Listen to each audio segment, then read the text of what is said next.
ओम साई राम, जय साई राम।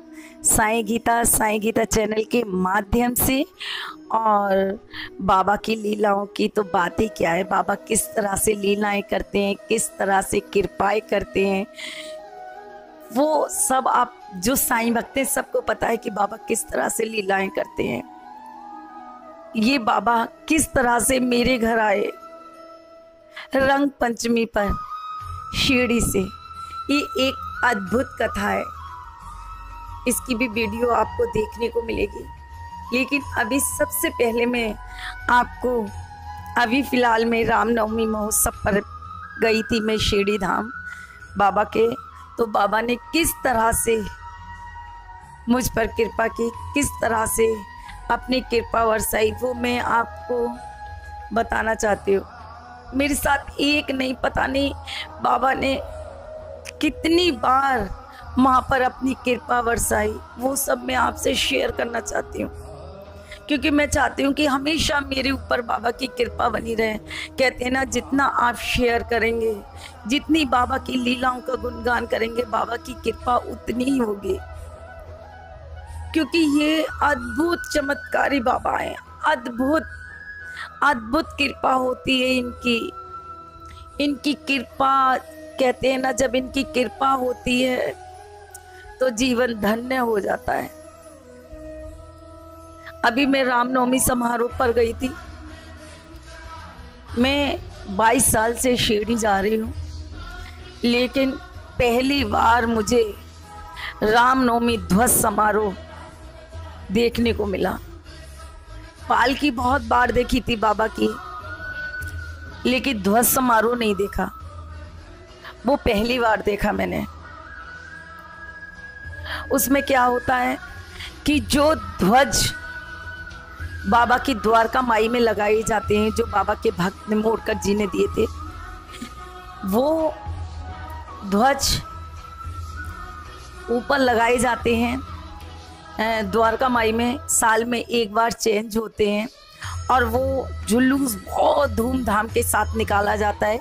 शिरडी के जितने गांव के लोग होते हैं, जितने ट्रस्टी होते हैं और जितने लोग रामनवमी महोत्सव पे आते हैं, वो सब उस समारोह में सम्मिलित होते हैं। अब की बार मेरा भी सौभाग्य था कि मैंने वो समारोह देखा। उस समारोह की मैंने वीडियो आप लोगों को लाइव दिखाई थी और बहुत सुंदर वीडियो बनी थी। और उसमें आप बीच में मुझे भी देखा होगा, जिसमें बाबा की कृपा से मेरे ऊपर माला आई थी। कहा जाता है कि ध्वज समारोह में पूजा होती है पहले ध्वजों की। जो गांव के लोग हैं, गांव के जितने भी लोग हैं, ध्वज समारोह की मतलब ध्वजों की पूजा की जाती है। गांव के लोग चौक पूरते हैं, पूजा करते हैं, आरती करते हैं। उसके बाद ये ध्वज जुलूस के रूप में निकाला जाता है। पूरे मतलब आपको द्वारका माई के आसपास से ले जाके सारे में घुमा के और समाधि मंदिर तक ले जाया जाता है।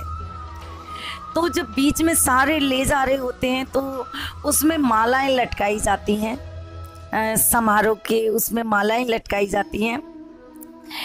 3-4 माला लटका दी थी उसमें, और सारे लोग उसके नीचे खड़े हो जाते हैं और उस ध्वजों को तेज तेज से हिलाया जाता है कि जो लोग आए हुए हैं उनके गले में ये माला पड़ जाए। वहाँ आम लोग बहुत सारे लोग होते हैं, लेकिन इतनी भीड़ होती है, लेकिन जो ध्वज ले जा रहे होते हैं या जो वहाँ के ट्रस्टी होते हैं या गांव के लोग होते हैं, वही उसके नीचे खड़े हो जाते हैं और जिससे उनके गले में माला आके गिरे। कहा जाता है कि जो माला जिसके गले में पड़ती है, जो ध्वज के ऊपर से अचानक आती है और आके उसके गले में पड़ जाती है, तो उसका बहुत शुभ संकेत माना जाता है, बहुत अच्छा माना जाता है। तो मैं भी उस समारोह में सम्मिलित थी। आपने वीडियो देखी होगी, अगर आपने पूरी ना देखी हो तो आप पूरी उस वीडियो को, लाइव वीडियो को ज़रूर देखना, जिसमें आपको नज़र आएगा किस तरह ध्वज समारोह दिखाया गया है और किस तरह से माला आई और किस तरह से मैंने अपने इस चीज़ को बयान किया है।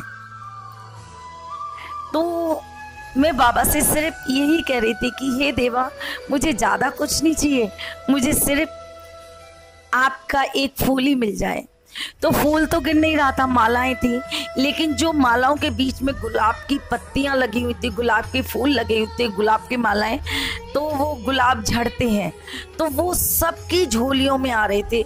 मैंने क्या किया, मेरे हाथ में एक में कैमरा था, तो मैंने एक हाथ में कैमरा पकड़ रखा था, आगे मैंने चुन्नी कर दी और चुन्नी में मैं वो फूल जो गिर रहे थे वो लेने लगी। मैंने कहा बाबा अगर मुझे फूल नहीं, कुछ नहीं, बस आप 2-4 फूल की ये पत्तियां ही मिल जाएंगी, वही मेरा सौभाग्य होगा। जैसे ही मैं पल्ला आगे होती हूँ, जैसे ही मैं पल्ला करने वाली होती हूँ, ऊपर से ध्वज से माला सीधे मेरे गले में आ जाती है।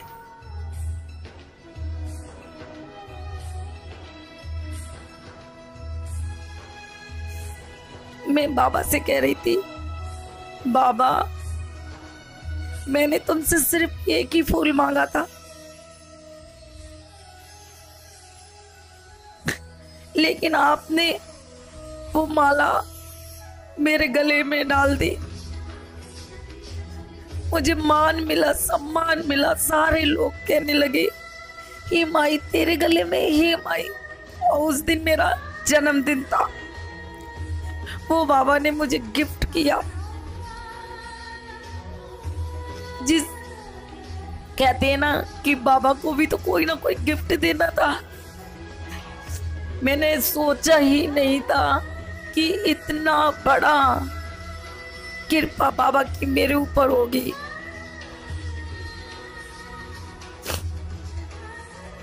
वो माला जैसे ही मेरे गले में आई, सारे लोग मेरे से इतना प्यार करने लगे। अरे माई के गले में, अरे तू तो बहुत भाग्यशाली है, अरे तू तो इतना, तेरे ऊपर ऐसा कर्म क्या हो गया जो बाबा ने माला दी। लेकिन बाबा ने मुझे वो मेरे बर्थडे के रूप में, मेरे जन्मदिन के रूप में वो माला मुझे भेंट की। उसके बाद माला गई, उसके बाद में अंदर हम लोग सुबह के समय, मॉर्निंग के समय, ये दोपहर में निकला था, मॉर्निंग के समय मैं द्वारका माई के बाहर ही बैठे हुए थे, नींद नहीं आ रही थी और बाबा से मेरी एक ही इच्छा थी कि बाबा कुछ देर जाके मैं द्वारका माई में बैठूं। द्वारका माई बंद कर देते हैं, सिर्फ रामनवमी के दिन पूरी रात खुली थी, जिसके दौरान बाबा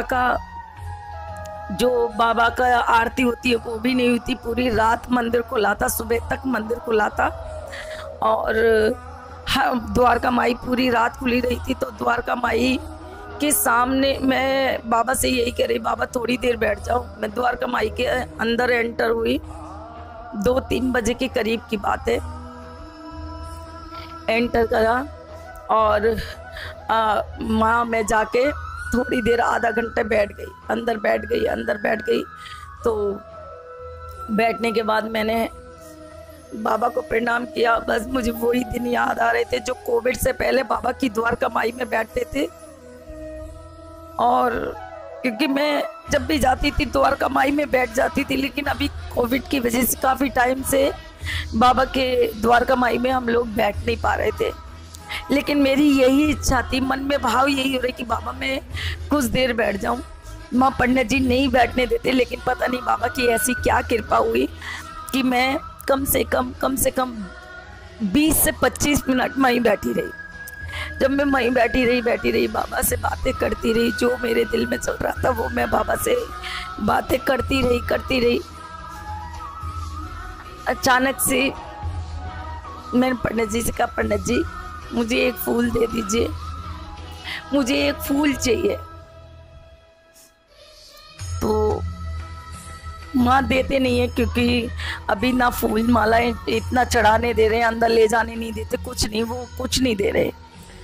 लेकिन मेरे साथ मेरी दीदी बोली कि ये बच्ची का जन्मदिन है, तो आप आशीष के रूप में एक इसको फूल दूर से ही दे दीजिए, लेकिन दे दीजिए।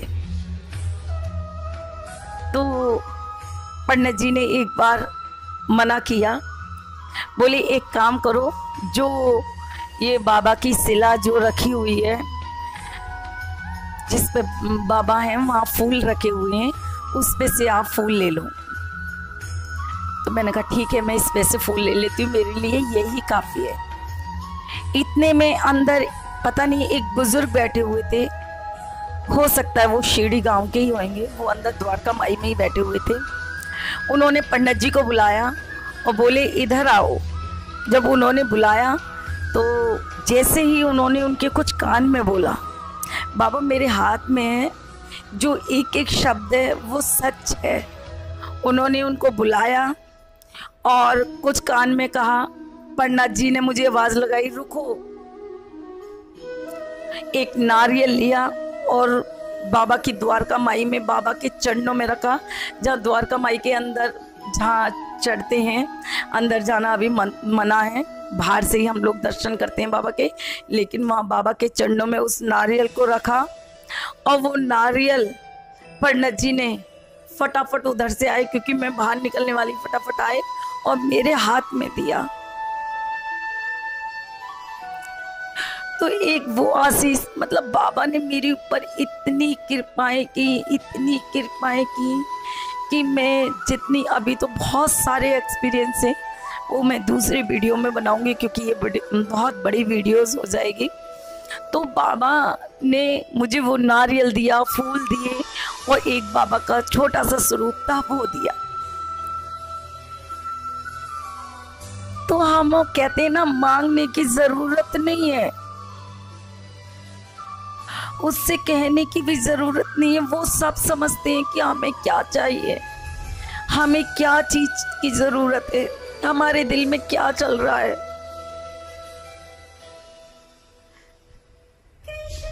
बस भाव सच्चे होने चाहिए। कहते हैं ना, अगर हम सच्चे भक्त हैं बाबा के, प्यारे भक्त हैं बाबा के, बाबा से बहुत प्यार करते हैं, तो बाबा हमारी हर एक बात सुनते हैं, हर एक बात समझते हैं। तो बाबा ने मेरे साथ ये लीलाएं करी। मैं अपने आप को बहुत धन्य मानती हूँ, बहुत धन्य मानती हूँ कि उन्होंने मुझे नारियल भेंट दिया। मुझे ध्वज समारोह में जो पहली माला थी वो मुझे दी। इससे बढ़कर मेरे लिए क्या होगा।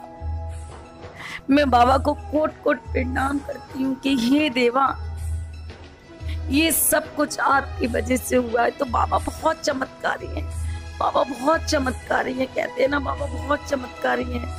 बाबा हर पल हर घड़ी बाबा चमत्कार करते हैं।